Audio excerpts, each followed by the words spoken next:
Handang-handa na si Marian Rivera sa nalalapit na paglipad niya bilang Darna.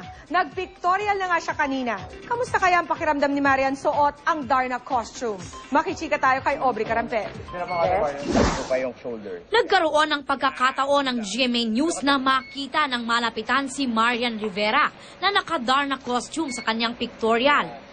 Iba raw ang pakiramdam niya pagsuot niya na ang red and gold signature suit ng natatanging Pinay superhero. Hindi naman maiwasan din na mailang kahit konti kasi hindi biro talaga ang magsuot ng ganitong costume. At isa pa din, kapag sinusuot ko na tong helmet ko, talagang parang wow, nagtatransform ako na parang nag-iiba Iba talaga kapag buo yung costume mo, tapos may mga nagmo-motivate sa'yo na talagang feeling mo talaga fight scene na ito. Tamang disiplina raw at matinding training ang kailangan niyang pagdaanan para magkaroon ng sexing pangangatawan at magawa ang Darna moves na kakailanganin sa kanyang mga magiging eksena. Siyempre nagbabawas ng rice, nag-exercise na ako ngayon, di ba? Dati hindi.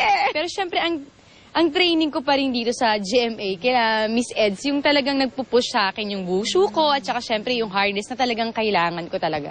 Sa susunod na linggo, magsisimula ng mag-taping ang Darna.